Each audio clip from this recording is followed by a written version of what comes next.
கரூர் சம்பவத்துக்கு அப்புறம் தலைவர் அவர்கள் எவ்வளோ மனசு வேதனைப்பட்டு அவரோட மீளாத துயரத்திலிருந்து இப்போதான் கொஞ்சம் கொஞ்சமாக வந்து மீண்டு வந்துட்டு இருக்கிறாரு. அந்த குடும்பங்களும் இப்போதான் மீண்டு வந்துட்டு இருக்குது. அப்போ ஒரு சில விஷயங்கள் நம்மளை நோக்கி என்னென்ன விஷயங்களோ நடக்குது. அந்த மாதிரி விஷயங்கள்லாம் ஏற்கனவே நடக்கிறப்ப நம்ம வந்து கட்டுப்பாட்டோட நடந்துக்கணும். எல்லாத்துக்கும் ஒரு முன்னுதாரணமாக நடந்துக்கணும். நம்ம ஈரோடு மீட்டிங்ல எல்லாமே சூப்பராக நடந்துச்சு. நம்ம தலைவர் என்ன எதிர்பார்க்குறாருன்னா, நம்மளை அவர் வந்து ரொம்ப பிடிக்கும் அவருக்கு. ஓகேங்களா? நம்ம எல்லாத்தையுமே ஒவ்வொருத்தரையும் தனித்தனியாக பிடிக்கும்.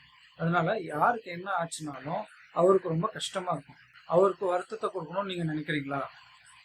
அதே ரோட்டில் போகும்போது, பைக்கில் போகும்போது இந்த மாதிரி ரொம்ப ஆரன் அடிச்சுட்டு போகிறது, மற்றவங்களை பயமுறுத்துற மாதிரி வண்டி ஓட்டுறது, வீலிங் பண்ணுறது, வண்டியை சாய்ச்சி ஓட்டுறது, முறுக்கிட்டு போகிறது, அதுக்கப்புறம் அங்கே ஏறுறது இங்கே ஏறுறது, தளபதி அவர்கள் கவனத்தை நீங்கள் ஈர்க்கணும்னு சொல்லிட்டு நீங்கள் மேலே ஏறினா கூட அந்த இடத்துல ஏதோ சின்ன விபரீதம் நடந்துச்சுன்னா என்ன சொல்லுவாங்கன்னு யோசிச்சுக்கோங்க.